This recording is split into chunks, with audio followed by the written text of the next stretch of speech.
Это прекрасный момент, когда мы хотим встретить нашу субботу. Имам желание в този прекрасен момент, когато посрещаме съботата, чтобы мы его встретили с миром в нашем сердце. да посрещнем наистина съботния празник с мир в сърцата си. Аминь. Это очень важно. Много важно е това. Что когда мы встречаемся с нашим Богом, когато се срещаме с нашия Господ, когда мы приходим перед Его троном, когато заставаме пред Неговия трон, чтобы у нас не было ничего такого, которое бы смущало нас. да няма нищичко някъде вътре, което да ни смущава. Чтобы мы были как открытая книга перед Ним. Да сме като подобно на открита книга пред Него, с которой можно общаться и говорить. с която може да се общува, да се говори. Аминь. Хотелось бы вместе с вами сегодня тема нашего лагеря «Больше, чем победители». Като тема и мото на лагерът сме избрали фразата «повече от победители». И цель нашего лагеря И целта на това лагерно събрание пытаться объяснить, какая связь есть между духовным и физическим здоровьем. да се опитаме да обясним по-добре връзката между физическото и духовното здраве. И как они взаимосвязаны. И по какъв начин те си влияят във връзка с едно с друго. Поэтому в каждый вечер Ето защо във всяка една от вечерите мы будем говорить о нашем духовном здоровье, ще говорим за нашето духовно здраве, которое обязательно будет иметь свой эффект на физическое здоровье. което със сигурност ще има своят ефект върху физическото ни здраве.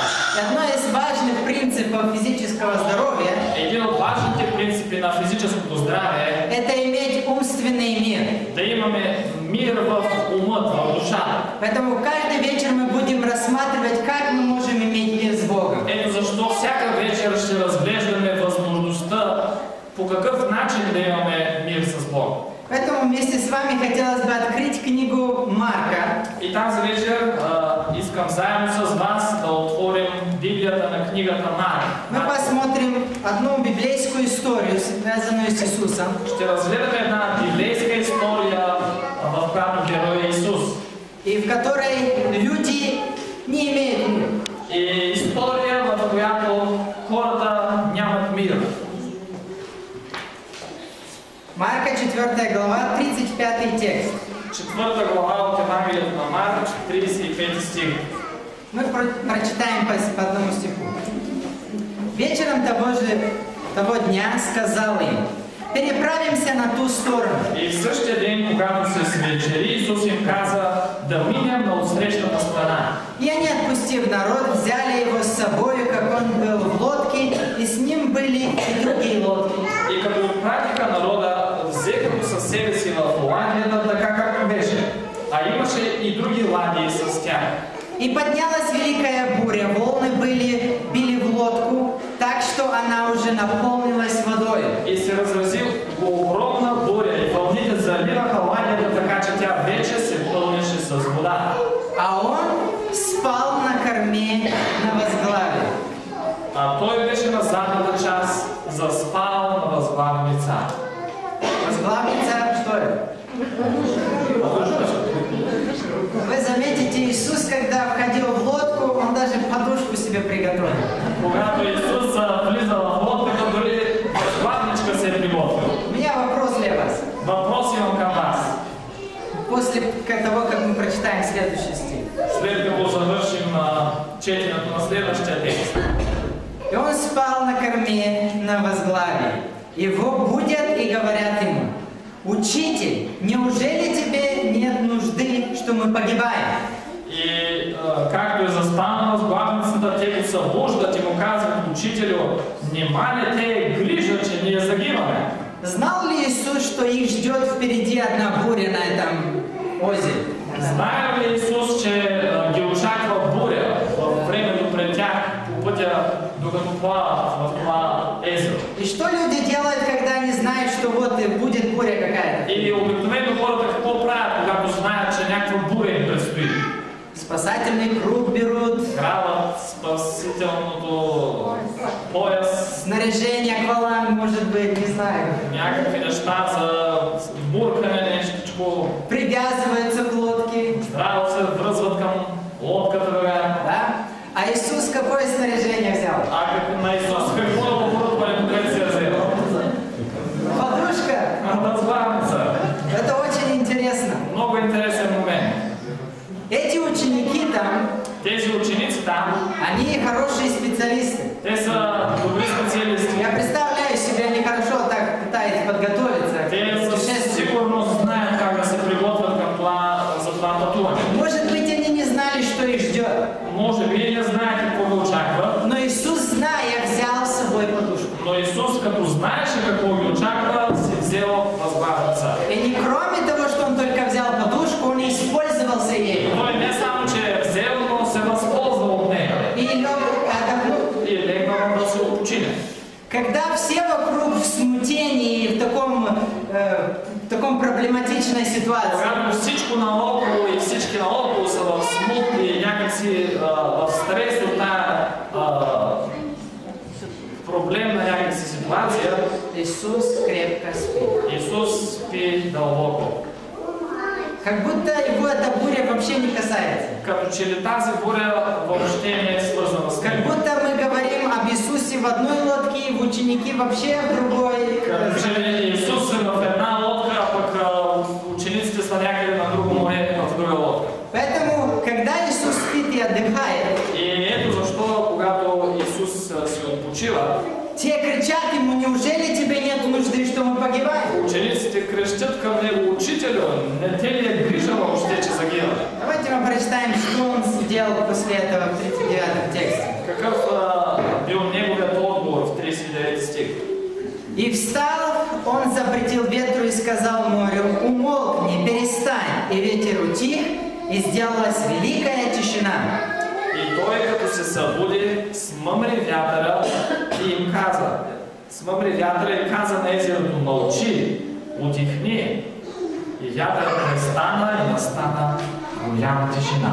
Мне нравится, как это слово звучит в оригинале. Харесва ми как в оригинала звучи тази дума тук. То есть говорится: утихни, умолкни. Мълчи, утихни, казва се тук. Когда вы читаете это на иврите, В еврейски Иисус говорит: да будет у тебя мир. казва да имаш мир, да има мир над тебе. Чтобы это море стало мирным. Тоест това море нека да стане мирно море, спокойно море. И Библия говорит, что так оно и сделало. И Библията казва след това, че точно така се случи, точно така И се случи. сделалась великая тишина. И настана голяма тишина. И он сказал им: что вы так боязливы, как у вас нет веры? Тогава той им каза: защо сте страхливи? Още ли нямате вяра? И убоялись страхом великим и говорили между собой: кто же сей, что ветер и море повинуются ему? И голям страх ги обзе, казва Библията, и те си казваха един на друг: кой е този, че и вятърът и езерото му се покоряват? Если мы посмотрим на эту историю в наше время, Ако погледнем на историята някакси паралелно за нашето време, мы можем пройти через подобную ситуацию. ние също може да преживеем подобна ситуация. Апостол Павел говорит об этом в 1 Фессалоникийцам 5 глава 3 стих.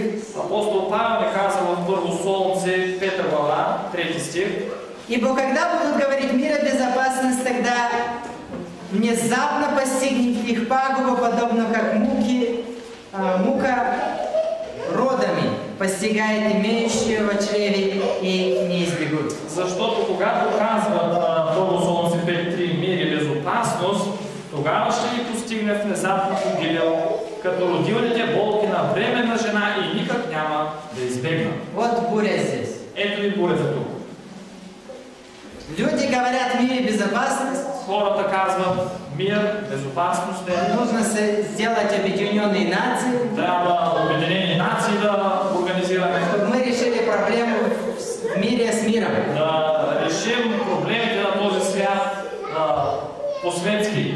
Но, по крайней мере, проблемы увеличиваются. Но като гледаме на всичко, въпреки това проблемите се увеличават. И вместо мира мы получаем бури. И вместо мир получаваме какво? Бури. Да? Но как пройти через эту бурю? Как обаче да преминем, да преживеем тези бури? И иметь такое же отношение, какое имел Христос. И да имаме подобно отношение към тези бури, каквото имаше Иисус. И не быть как эти ученики, когда появилась эта буря, начали кричать и плакать. И да бъдем като учениците, които започнаха да крещят и да плачат и да се чудят в недоумение какво да правят. Но быть как Иисус. Но да бъдем като Исус. Зная, что перед нами буря, да знаем, че бурята е пред нас. мы бы взяли с собой подушку.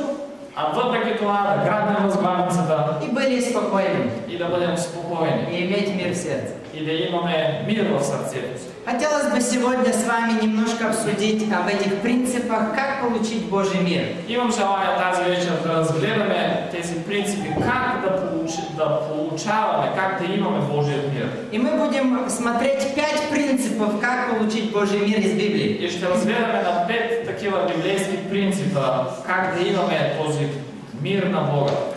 Я скажу, почему ко мне пришла эта мысль. Ето,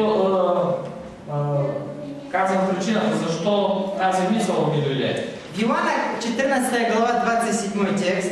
В Иоанн 14 глава и там 27 стих. Пишет так: «Мир оставляю вам, мир мой даю вам, не так, как мир дает, я даю вам, да не смущается сердце ваше и да не устрашается». Мир ви оставям, казва Исус в Иоанн 14:27. Моят мир ви давам. Аз не ви давам, както света дава, да не се смущава сърцето ви, нито да се бои. Когда я прочитал этот стих, когато четях този текст, я просто остановился и подумал, как можно получить этот мир от Христа. Питах, как е възможно да получим този мир, който Христос ни обещава? Мы столько говорим, Иисус дает мир, Иисус дает мир. Толкова го говорим, Исус ни дава този мир, дава ни го. Хочешь мир, иди ко Христу. Искаш ли мир, иди при Исуса. Но как это практически работает в нашей жизни? Как сработва това практично в живота ни? Как это применить на практике? Как, да, практично да го реализираме? Много раз слышим такие теоретические высказывания. Много пъти определени теоретични някакви предложения има. Иди к Иисусу и получишь мир. Иди при Исуса, Той ще даде мир. И люди идут и ждут и ничего не получают. И хората отиват, чакат и нищо не преживяват. И мира нету. Няма мир. И разочаровываются. Напротив, разочарование идва. И вместо подушки они привязываются еще больше к этой лодке. И вместо възглавница още по-здраво се свързват за лодката. И больше страх появляется. И повече страх преживяват. Когда я размышляю над этим, когато размишлявах на това, мои мысли пошли к Римлянам 5 глава 1 стих. Мислите ми се отправиха към Римляни 5 глава, първи текст. Я хочу, чтобы мы увидели практично там, что говорит Господь о мире. Нека да погледнем какво ни казва Бог практично за мира.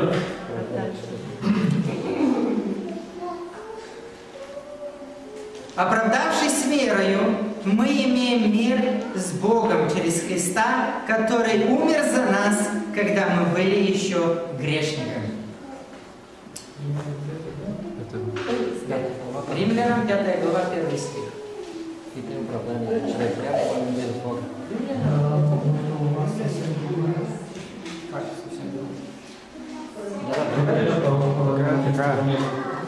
Я читаю еще раз. Оправдавшись верою, мы имеем мир с Богом через Христа, который умер за нас, когда мы были еще грешниками. Половината текст няма в този превод. И така оправдани чрез вяра имаме мир с Бога, чрез нашия Господ Исус Христос, който умря за нас, когато още бяхме грешници. Оправдавшись верою, мы имеем мир с Христом, с Богом. Оправдани чрез Бога имаме мир с Бога. Через кого? Чрез кого? Имаме чрез Исус. И здесь уточняется о том, что как посредством Иисуса мы получаем мир. И после се казва какъв е начинът от Исус да имаме този мир. Да, верою. Да, чрез вяра. Но еще здесь есть одна очень важная деталь. И още един детайл на там. Который умер за нас. Dice que fosse nesse clima. Във осмия стих. Фразата е Христос, който умря за нас. Извините за мой болгарский язык. А? Нет? А в този превод в осмия стих го има. В осмия стих ето как Не имеет значения. Добре, няма значение. Мы все знаем, что Иисус умер на кресте, это не надо даже, чтобы нам кто-то доказывал.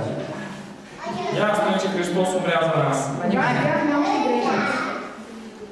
В осмия стих се казва, когато бяхме още грешници. Благодаря. Така както в този превод. Хорошо, прочитайте 8 стих. Прочетете тогава и 1 и 8 стих. Как мы получаем мир с Богом? По какъв начин имаме мир с Бога? Посредством того, что Иисус Христос умер на кресте. По причина това, че Христос умира на кръста за нас. Библия говорит, Он хочет примирить Бога с нами. И по такъв начин Той примирява Бог с нас. Понимаем это? Разбираме, нали? Давайте мы посмотрим это с практичными шагами. Практични стъпки, нека да погледнем на този въпрос. И я бы хотел это, чтобы мы увидели в Его жертве. Нека да погледнем в жертвата на Исус практично именно този процес. Как через жертву Христа По какъв начин чрез жертвата на Христос мы получаем мир с Богом? ние придобиваме този мир с Бог. И для этого нам нужно пойти в Библию, в книгу Левита. И затова е нужно да отворим в книгата на Левит. Я не знаю, это любимая ваша книга или нет, Не знам дали ви е любимата книга или не, но именно книга Левита но именно в книгата на Левит показывает жертву Христа. ни е разкрита жертвата на Христос. Открывает, как это осуществлялось. Открива ни начинът, по който тя се осъществява. Бог показывает в книге Левита Бог разкрива в тази книга Левит через символы чрез символите и через те поступки, которые они делали с жертвой, и чрез всичко, което се е извършило в процеса на жертвоприношението. чтобы люди увидели, что на самом деле сделал Христос для На нас. практика хората да могат да схванат какво е направил Христос за нас. Поэтому для этой иллюстрации Затова, именно за тази илюстрация, Бог нам дал 3 главу от книги Левита, Бог ни е подарил 3 глава от книгата Левит, которая показывает, как мы можем иметь мир с Богом. която ни разкрива по какъв начин можем да имаме този мир с Бог. Через жертву Христа. Чрез жертвата на Христос. Давайте мы прочитаем первые стихи. Нека прочетем първите стихове. Если можете прочитать на болгарском с 1 по 5 стих. От 1 до 5 стих. Приносът му е мирна жертва, жертва на мир. И го пренесе от Евия до Витър, който очи пренесе пред Господа мъжко или женско, трябва да бъде без недостатък. Нека положи ръката си върху главата на жертвоприношението си и нека го заколи при входа на шатър за срещане, а свещениците, Ароновите синове, да поръсят жертвеника на около с кръвта. И от мирната жертва нека принесе в жертва чрез огън на Господа тлъстината, която покрива вътрешностите, и цялата тлъстина, която е върху вътрешностите. Двата бъбрика с тлъстината, която е около тях към кръста, и булото на черния дроб, което ще извади до бъбрицата. А Ароновите синове да изгорят всичко това на жертвеника, на изгарянето, което е върху дървата на огъня. Това е жертва чрез огън, благоуханна на Господа. Аминь. Здесь говорится, если кто-то хочет принести какую жертву, Ако някой иска да пренесе каква жертва се казваше там?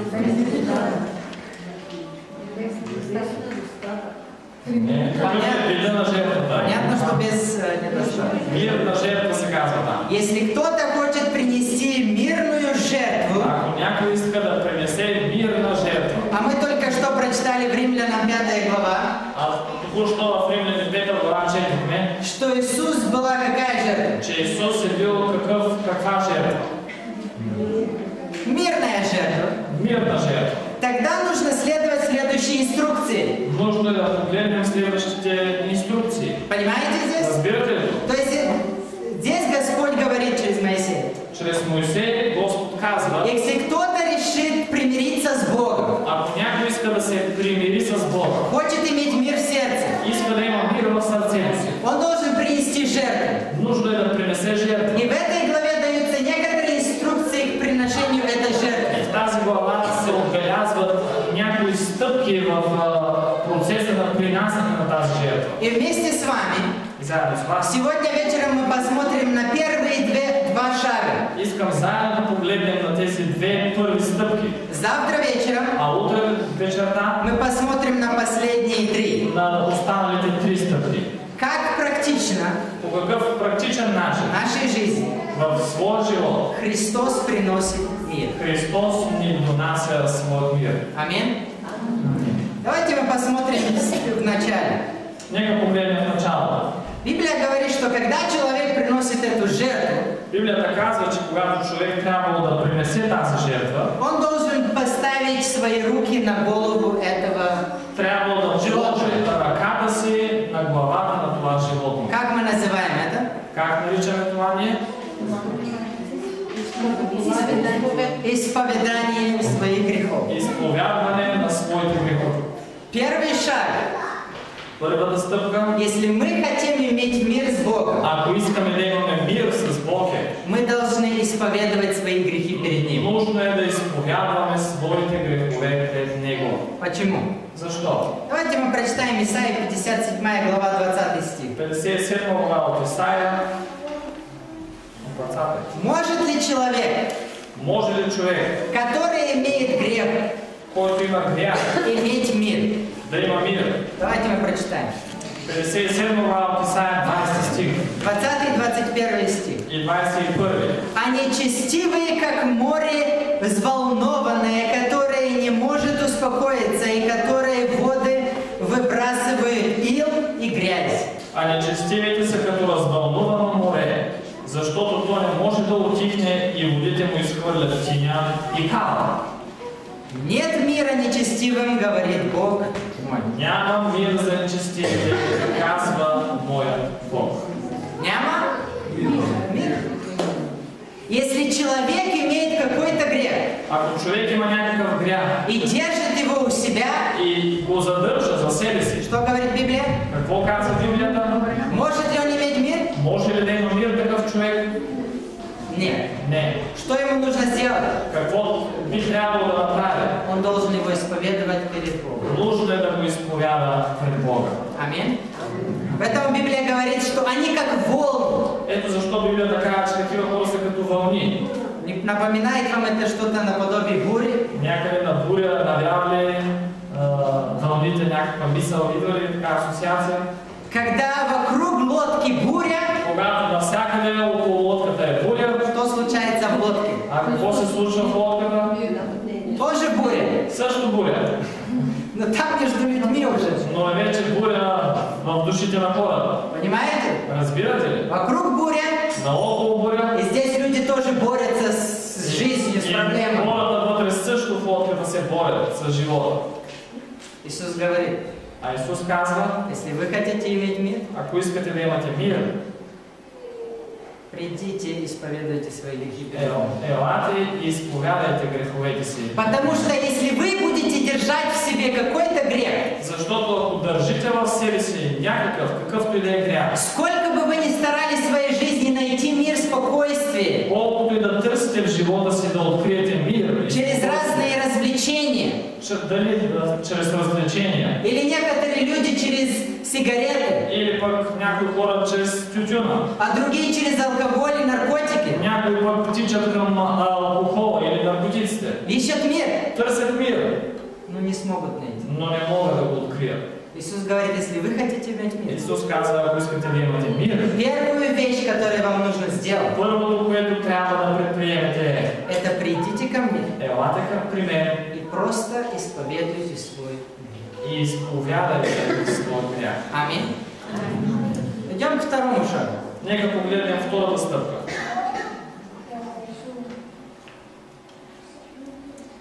Библия говорит о том, что когда они принесли эту жертву Библията ни казва, че когато те принасяли тази и жертва исповедовали свои грехи, изповядвали греховете си, потом стал какой-то очень интересный процесс. после настава много интересен процес. Это животное было расколото Животното било заколено и разделено.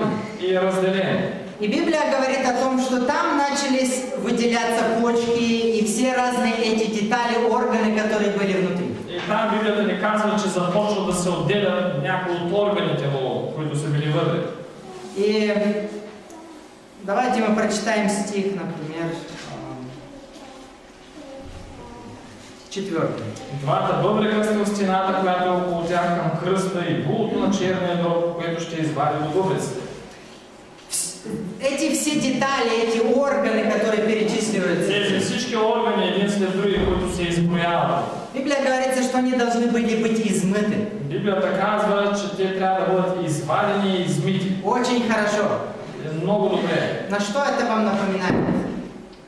Что это вам напоминает? А какво ви напомня това? Когда вы берете это животное, Когато вземате всички тия неща, изкарвате ги, все эти органы по деталям, изкарвате ги един след друг тези органи, один за другим. един след друг.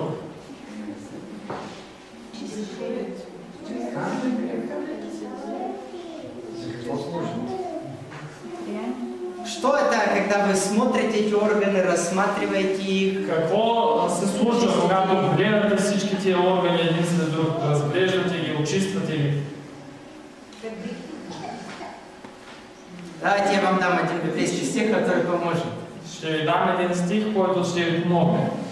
Мы в практичные вещи сейчас говорим, да? Търсим реално практичното приложение. 2 Коринфянам 13 глава 5 стих. 2 Коринтяни 13 глава 5 стих.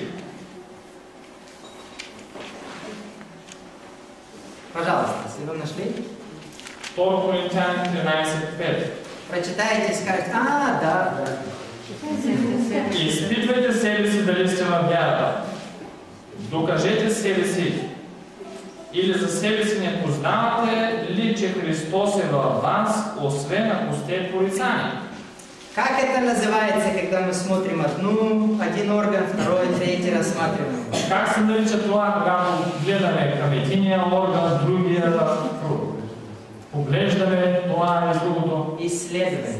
Изследване. Самоисследование. Самоизследване, самоизпитване. Когда мы исповедовали наш грех Господу Иисусу, Когато изповядваме грехът си пред Господ Исус, следующий шаг, который Господь приглашает нас, следваща стъпка, за която Господ ни кани, это к самоисследованию. е да се самоизследваме, да изпитваме себе си. Посмотреть, кто мы есть, Да погледнем реално, кои сме ние, и посмотреть на все наши органы, и да погледнем на всеки един свой орган, в каком они отношении находятся. в какво отношение се намират. Я бы хотел, чтобы мы посмотрели одну очень важную деталь, Един много интересен важен детайл нека погледнем, что эти органы, че тези органи, они должны были быть отделены от тука. те трябвало да бъдат отделени от тук, Жир. от пластината. Когда эти почки были взяты, Когато тези бъбреци се отнемали, они должны были быть отделены от тука. те трябвало да бъдат отделени от тлъстото, от мазината. Я бы хотел посмотреть, кто это делает. Искам да погледнем кой го прави всъщност това нещо. Священник или человек? Човекът или свещеника? Давайте мы посмотрим Левитам 7 глава. Не будем говорить. Левит 7 глава, няма да си играем на предположение. 30 и 31 стих. Левит 7 глава, 30 и 31 стих. Своими руками должен он принести в жертву Господу тук и грудь должен он принести, потрясая грудь пред лицом Господним. Със своите ръце да донесе Господните приноси чрез огън, да донесе тлъстината с гръбната част, така че тя да бъде движим принос пред Господа. Чьими руками? Своими руками. Със своите собствени ръце. Он своими руками должен это сделать. Сам със своите ръце трябва човека да извърши това. И принести это перед Богом. И да ги донесе пред Бога тези Что в Библии, почему нужно отделить тук от органов? Защо трябва да се разделя тлъстината, мазнината от органите? Зачем мне это нужно сделать? Защо би трябвало да го правя аз това? Если я хочу иметь мир с Богом. Ако искам да имам мир с Бога. Давайте мы посмотрим, что в Библии показывает на тук. Нека погледнем на какво символизира мазнината или тлъстината в Библията. Псалом 37, 20 стих. Псалом 37, 20.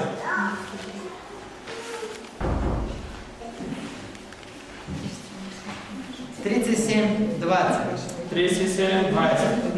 На русском это будет, мне кажется, 36, 20, да? 36, 20.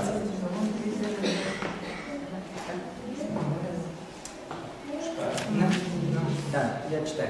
«А нечестивые погибнут, и враги Господни, как тук агнцев, исчезнуть в дыме, исчезнут».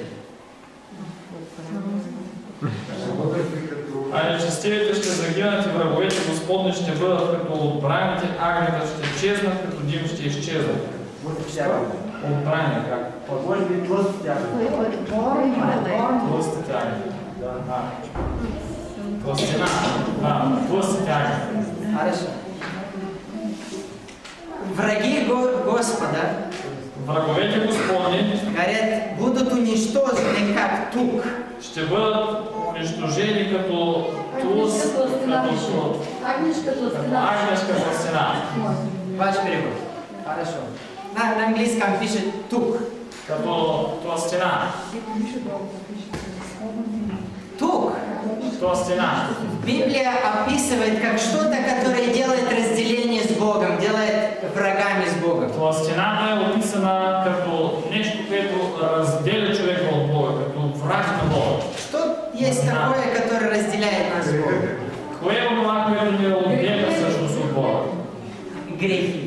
Греховете. Поэтому Библия говорит, Господь радуется, когда горит тук пред ним. И затова Библията ни казва, че Господ се радва, когато вижда тлъстината да гори пред него. Для него это приятный запах. За него това е приятно ухание. У меня вопрос для вас. Въпрос към вас. Вы когда-то, как сказать, миришься, да? Как на русском? Вы когда-то нюхали, как горит тук? Така, помирисвали ли сте как мирише мазнина, когато изгаря? Не знаю, если оно приятный запах. Не съм много сигурен, ако това е приятна миризма. Но мне интересно, почему Господь именно так выражается. Но интересно ми е защо Господ по такъв начин се изразява. Потому что Господь радуется, когда грех горит. Защото Той се радва, когато грехът изгаря. Ему приятно видеть, когда грех уничтожен. Той се радва, когато вижда, че грехът е унищожен. Поэтому Господь говорит, я люблю грешника, но ненавижу грех. Затова Той казва, че обича грешника, но ненавижда греха. Аминь. Поэтому, когда люди разделяли этот тук от органов, и затова, когато хората разделяли тази тлъстина или мазнина от останалите органи, они говорили Господу, те казвали с други думи на Бога: Господи, я хочу разделиться с грехом. Боже, аз искам да се отделя от греха. Я не хочу не иметь ничего общего с грехом. Не искам да имам нищо общо вече с Я греха. хочу быть омыт Твоей кровью. Искам да бъда измит в Твоята кръв. Я не хочу в дальнейшем иметь что-то общего с этим туком. Не искам за напред в живота си да имам нищо общо с тази Я приношу тлъстина. свое чистое сердце. Ето нося пред Теб своето чисто И сърце. этот тук, И тази мазнина, как жертва. като жертва пред Теб. Чтоб тук сгорел, За да може тлъстината, мазнината да изгори. а мое сердце было принесено Тебе в служение. И моето сърце да бъде принесено пред Теб за служене. Поэтому второй принцип, который Господь говорит, И затова този втори, ако трябва да обобщим принцип, който Господ ни разкрива. Он не хочет, чтобы мы только исповедовали свои грехи перед Ним. Той не очаква ние просто само да се изповядваме греховете. Но в пред Него. следующем шаге Но в следващата стъпка Он хочет, чтобы мы разделились с грехом. Той очаква ние да се отделим, да скъсаме с греха. Я хочу, чтобы мы вернулись обратно к Левитам 7 главе. Нека обратно се върнем на Левит 7 глава. Я хочу, чтобы вы увидели, насколько Господь сильно желает нас разделить с грехом. И искам да видим колко силно наистина Господ купне ние да бъдем разделени, отделени от греха. Давайте мы прочитаем 31 стих из 7 главы. 31 стих от 7 глава. Или давайте прочитаем 30 и 31. 30 и 31. Своими руками должен он принести жертву Господу, тук и грудь должен он принести, потрясая грудь перед Господним лицом.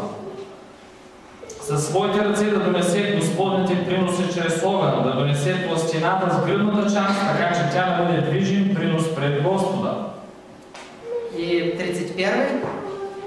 Тук сожжет священник на жертвеннике, а грудь принадлежит Аарону и сынам. А свещеникът да изгаря пластината на жертвенника, обаче гръдната част да бъде дадена на Аарон и синовете му.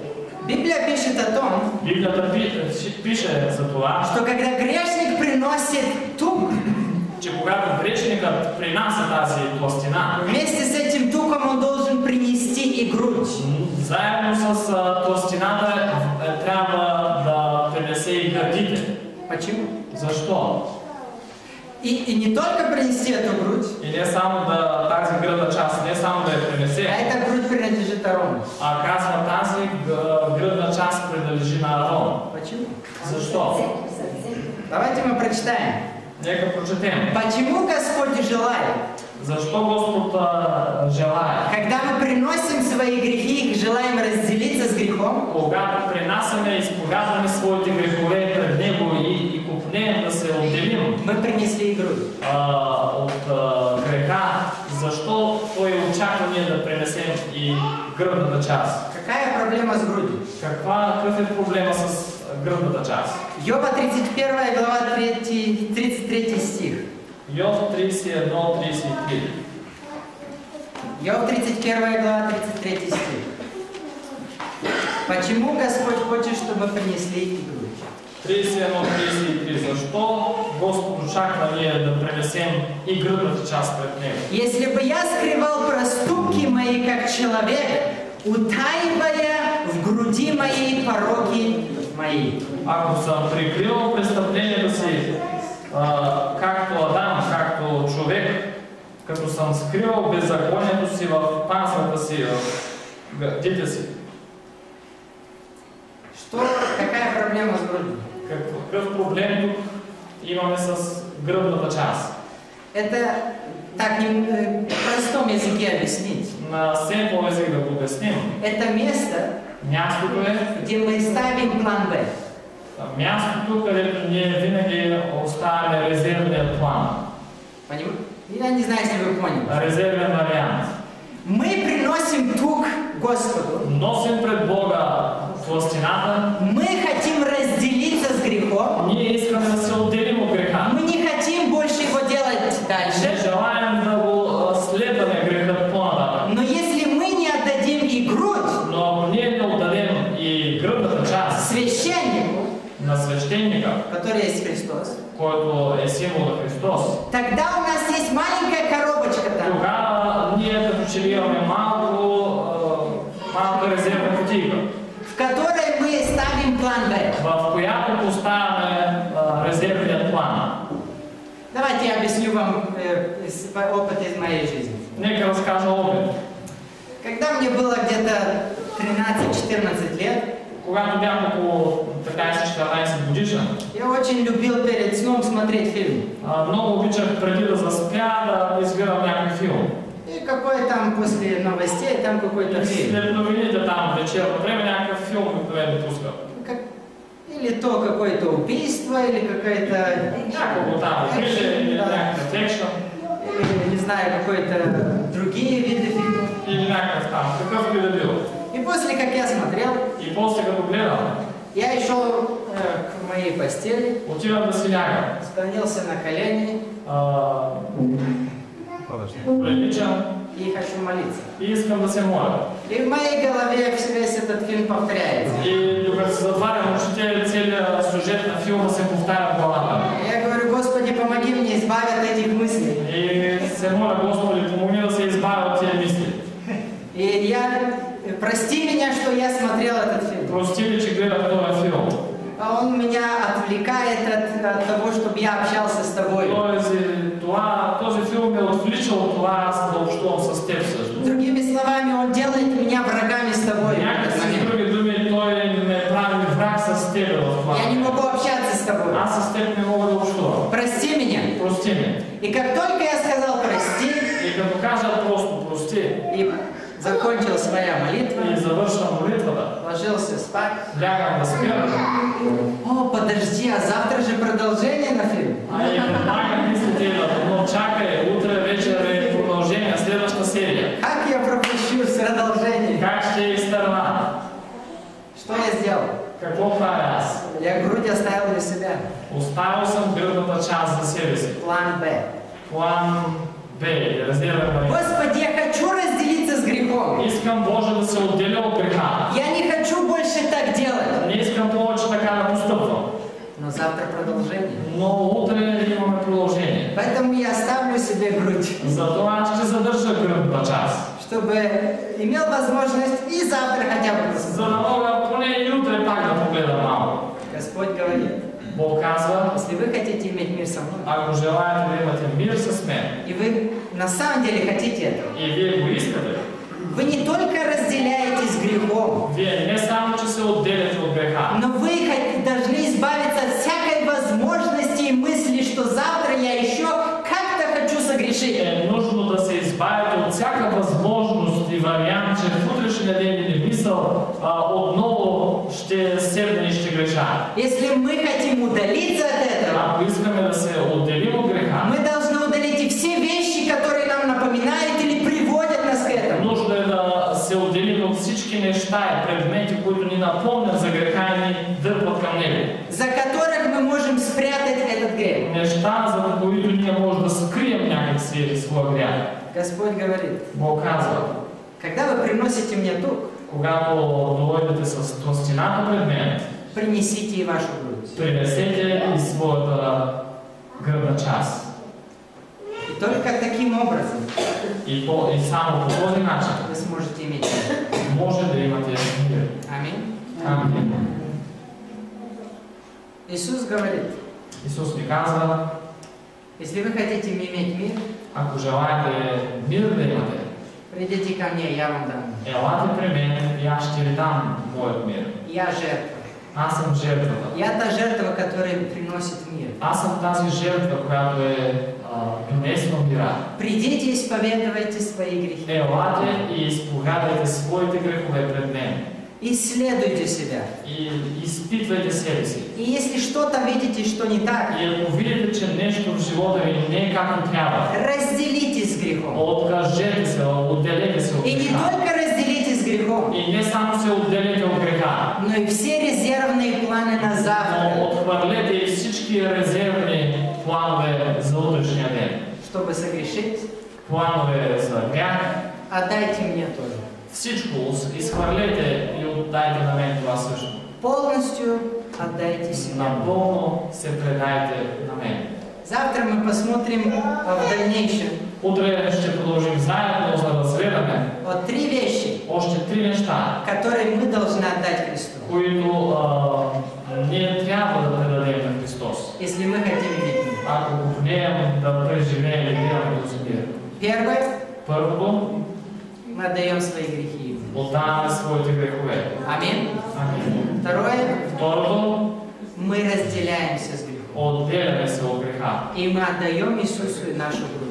И даваме на Исус и своето сърце, своята гръдна част. Наши планы Б. Нашите резервни варианти. Завтра мы посмотрим Утре ние ще разгледаме что нам еще нужно отдать. какво още трябва да предадем на Исус. Если мы в реальности хотим иметь этот Ако мир. в действителност не намираме този мир с Бога. Что когда мы отправимся в плавание, Така че когато тръгнем по пътя с лодката, зная, что перед нами ожидается большая буря, като знаем, че пред нас не очаква голяма буря, знаем мы это или нет? ние това знаем ли го? О, да. Если вы не знаете, придите. Знаете, елате, нека ще споделя няколко цитати с вас. Нас всех ждет большая буря. Всички ние, всички нас не чака огромна буря. Бог еще держит ветры так. Бог все още задържа ветровете на тази земя. Иногда такие дуновения сильные проводятся в нашей жизни. Но понякога дори такива огромни ветрове се стоварват в живота ни. И нам нужно быть готовыми. И ние трябва да се И приготвим. когда эта буря придет, Така че когато дойде тази буря, мы были как Иисус. да бъдем както Исус. Спокойны Спокойни, и отдыхаем. да се починем в Него. Они боролись своими собственными силами. А не да се борим с собствените сили, Как побороть бурю? как да победим бурята. Это невозможно. Това не е възможно. Просто невозможно. Това не работи. Давайте учиться у Христа. Нека да се учим от примера на Исус. Аминь. Амин.